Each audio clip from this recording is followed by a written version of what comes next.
Hello friends, कैसे हैं आप सब। आई होप आप सब बहुत अच्छे होंगे। तो आप देख रहे होंगे कि इस हिबिस्कस के प्लांट पे काफ़ी सारी लीव्स जो हैं वो येलो हो गई हैं, यानी कि ग्रीन पत्तियों के बीच में आपको पीली पत्तियां भी नज़र आ रही होंगी।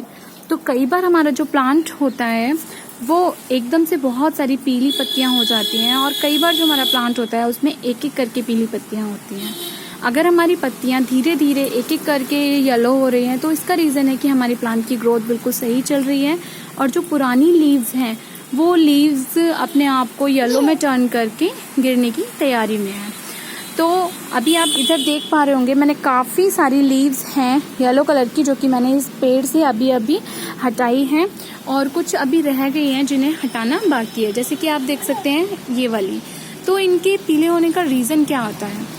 एक तो होता है हमारी पुरानी पत्तियां जो पीली होकर गिर जाती हैं। दूसरा एक मेन रीज़न आता है ओवर वाटरिंग। जब आप अपने प्लांट में कई बार ओवर वाटरिंग कर देते हैं तो भी आपकी पत्तियां पीली हो जाती हैं, और ये पीली पत्तियां एनर्जी तो लेती हैं, साथ साथ कोई फायदा नहीं देती हैं।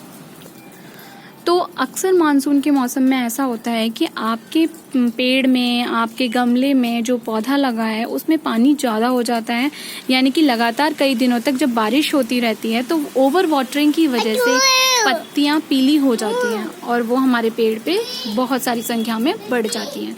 तो आप देख रहे होंगे कि ये जो पीली पत्तियां ये बहुत सारी एनर्जी कंज्यूम करती हैं, जिसकी वजह से हमारे पेड़ पर नई बर्ड्स या फिर फ्लावरिंग होने में दिक्कत होती है, क्योंकि ये बहुत सारी एनर्जी लेती हैं। तो ज़्यादा से ज़्यादा फूल पाने के लिए अपने पौधे को हेल्दी बनाए रखने के लिए आप इस तरीके की जो येलो लीव्स हैं उनको अपने पेड़ से हटा दें, क्योंकि ये पत्ती गिरेगी, 1 या 2 दिन लगाएगी लेकिन उसके बाद गिर जाएगी, तो ज़्यादा एनर्जी 2-3 दिन कंज्यूम करेंगी।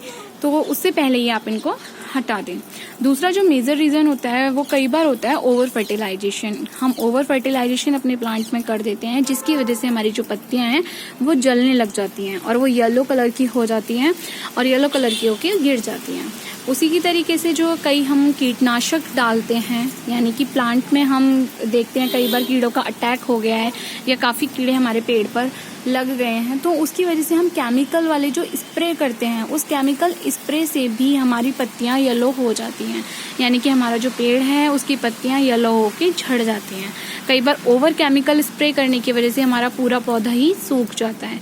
तो मेजर जो 3 रीजंस हैं वो यही है: over watering, over fertilisation and chemical spray.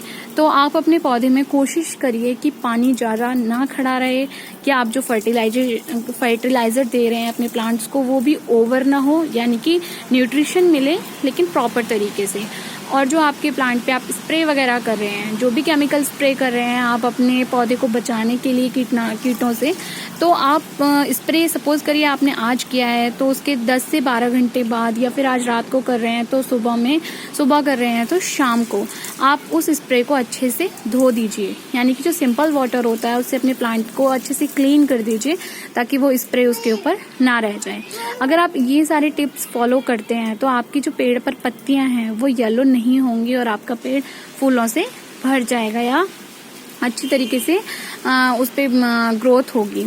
तो फ्रेंड्स, जो आज की वीडियो थी वो स्पेशली यही थी कि जो आपकी पत्तियां पीली हो रही हैं वो आपके पौधे पर ज़्यादा ना हो, गिनती उनकी कम हो जाए और आपका जो पौधा है वो हरा भरा रहे। तो उसके लिए आपको यही 3 चीज़ ध्यान रखनी है: वाटरिंग ज़्यादा ना हो, फर्टिलाइजेशन ज़्यादा ना हो, आपके जो केमिकल स्प्रे हैं वो ज़्यादा ना हो, और कई बार फंगस या कुछ कीड़ों के अटैक की वजह से भी हमारी पत्तियां पीली हो जाती हैं, उसका भी आप ध्यान रखें। पौधों को और क्या चाहिए, आप थोड़ा थोड़ा उन पर अपना समय दें, थोड़ा सा उनकी देखभाल करें तो वो आपके घर में बहुत अच्छे और बहुत लंबे टाइम तक बने रहते हैं। इसी तरीके से एक ओवर वाटरिंग के लिए मैं आपको एक प्लांट और दिखाती हूँ। ये देखिए, इसकी पत्तियां भी काफ़ी पीली हो गई हैं, और इधर देखिए ये इसकी पत्तियां भी पीली होने लगी हैं। तो इनका भी जो मेन रीज़न है वो यही है कि ओवर वाटरिंग इनमें हो गई है, और ऐसा मानसून में कई बार हो जाता है। तो अपने पौधों में थोड़ा समय दीजिए और ध्यान रखिए कि पौधों में ओवर वाटरिंग ना हो। फर्टिलाइज़र जो है वो भी आप मानसून के मौसम में पौधों में ना दें, क्योंकि उससे भी हमारी जो मिट्टी है वो सौगी बनी रहती है और कहीं ना कहीं ऐसा होता है कि हमारे पौधे गीले रहते हैं। तो फ्रेंड्स, आज की वीडियो यही थी। अगर आपको वीडियो अच्छा लगता है तो लाइक, शेयर, सब्सक्राइब कीजिएगा और मेरे चैनल पर बने रहिएगा। Thank you.